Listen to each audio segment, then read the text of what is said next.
Meet Thok. He lived tens of thousands of years ago, somewhere on Earth in a small group. No alarm clock, no fridge, no cereal box waiting on the counter. Just the sun rising slowly over the hills. And one big question: what's for breakfast? Spoiler: there is no breakfast. Not like yours anyway. Thok doesn't eat 3 meals a day. He eats whenever there's food. Sometimes that's once. Sometimes that's 5 times. Sometimes that's zero. Let's follow his day from sunrise to sunset, hour by hour, bite by bite. Quick fact before we start: 3 meals a day is a modern idea. It came from clocks and factories and work schedules, not from biology. Thok's stomach never knew what a clock was. It just knew hunger, and hunger came on its own schedule. The first thing Thok needs isn't food, it's water. No taps, no bottles. Just a stream, a spring, or morning dew. Finding clean water shaped where people lived. Eke camps were built near rivers and lakes, always, without exception. Morning starts with walking, not jogging for fun. Walking to find food. Hunter-gatherers often walked 5 to 9 miles a day, every single day. That's your daily step goal, just to survive. And here's the twist: hunting wasn't the main event. Gathering was.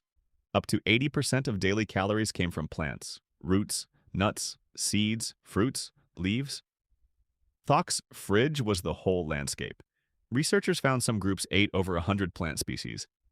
In a single year, you probably eat about 20 total for your whole life. All that walking, digging, and climbing, it added up. Some researchers think Thok burned far more calories, just living a normal day. No gym membership required. The workout was breakfast and lunch and dinner. First stop, tubers. Wild roots, dug straight from the ground. They look ugly, they taste bitter, but they're packed with carbs and energy. Thok digs with a sharpened stick. It takes time.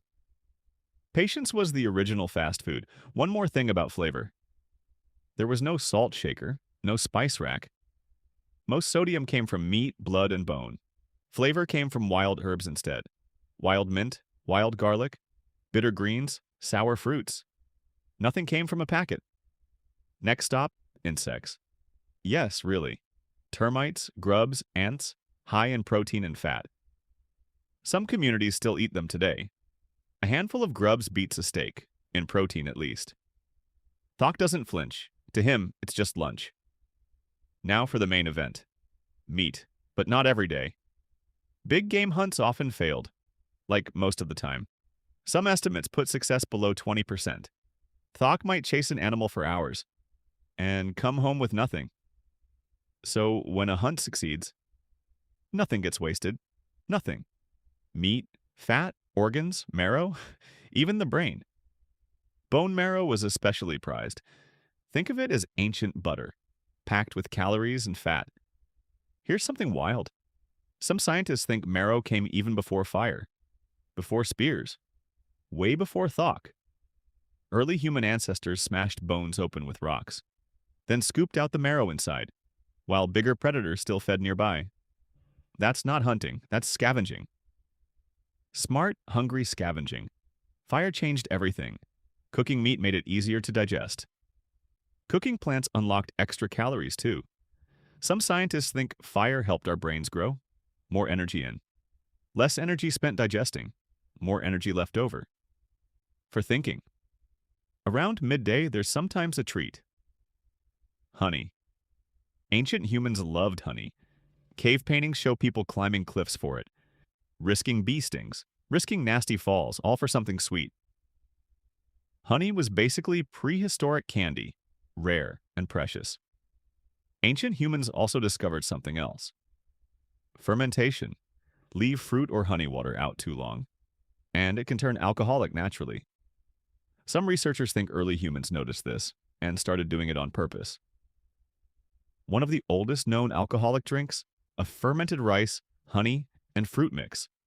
From China, about 9,000 years ago. Way before written history. Way before Thok's great-great-grandparents even. Let's talk numbers. How many calories did Thok eat? Estimates vary, often around 2,000 to 3,000. Some days, way more. Some days, way less, feast or famine. Literally, after a big hunt, a feast. Everyone eats until they're full, maybe even too full, because nobody knows when the next feast is coming. After a bad week, hunger. Real hunger. The body adapts, it slows down, it gets incredibly efficient. Modern bodies still carry that old programming. That's part of why we crave sugar and fat. Ancient survival code. Running inside a world of endless snacks. Food wasn't always shared equally. Some groups had strict sharing rules. Best parts sometimes went to hunters, or to elders, or to mothers feeding babies. Sharing wasn't just kindness, it was survival insurance. Today, you shared meat. Tomorrow, someone shares with you. Even kids learn this early. Watching adults share food was their first lesson in community. Long before anyone wrote rules down. Sharing was simply how you survived.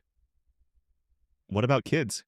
Babies were breastfed for years, often 2 to 4 years, way longer than most modern babies. Breast milk was the safest food around. No bottles to sterilize, no formula to buy. Once kids grew teeth, they ate soft, mashed food, sometimes pre-chewed by an adult first. Not glamorous, but it worked for thousands of generations. Now imagine winter. Plants disappear, insects disappear, food gets scarce, fast. Some groups relied on stored body fat. Others followed migrating herds. Others dried meat in the sun or smoked it over a fire. Ancient jerky. Basically, the first survival food. But Thok wasn't alone on Earth. Other groups lived near the coast. Their version of Thok ate very differently. Fish, shellfish, seaweed, seal fat in colder regions. Coastal diets were rich in healthy fats. Some scientists think that helped fuel bigger brains too. Here's another surprise. No toothbrushes, no dentists, no mouthwash. And yet, many ancient humans had healthier teeth than we do. Fewer cavities, way fewer. Why? Almost no sugar, almost no refined carbs. Wild foods are tough and fibrous. They practically scrub your teeth while you chew. Thok's snacks were berries, nuts, maybe wild fruit. Not candy bars, not soda. His sugar came wrapped in fiber. Slow release, not a spike. Today, the average person eats a lot of sugar, about 90 pounds a year. Thok probably ate close to none. Maybe a little honey a few times a year. That's it. Cooking wasn't just one fire pit. Some groups roasted food directly in flames. Others wrapped food in leaves first.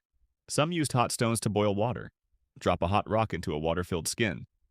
And it actually boils. No pots needed. Just rocks, water, and patience. Cooking also wasn't the only kitchen skill.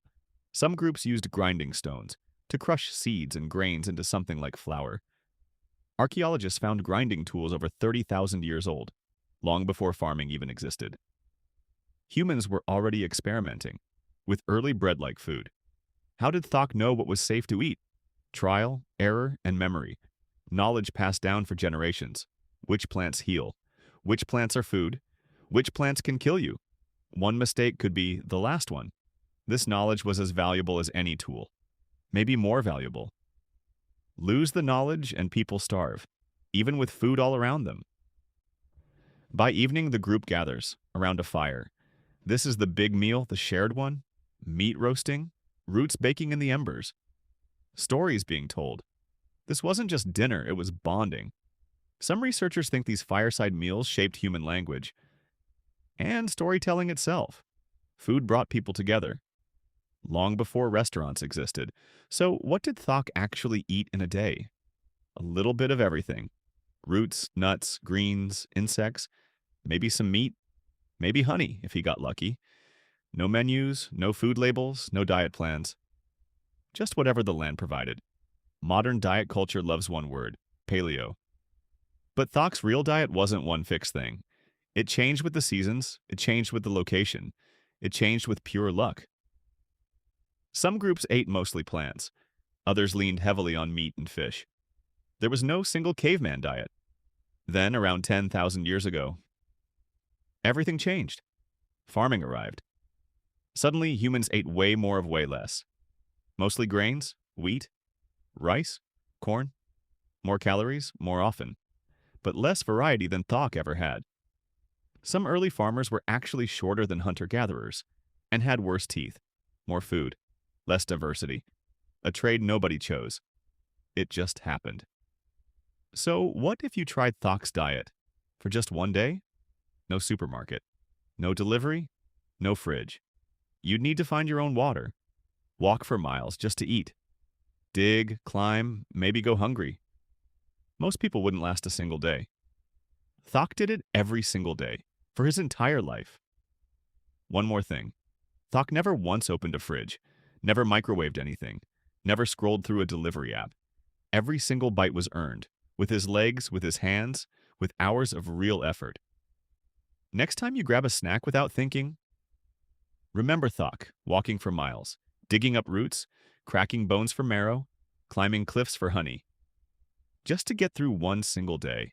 One ordinary day. For him, that was everything, and it still kind of is.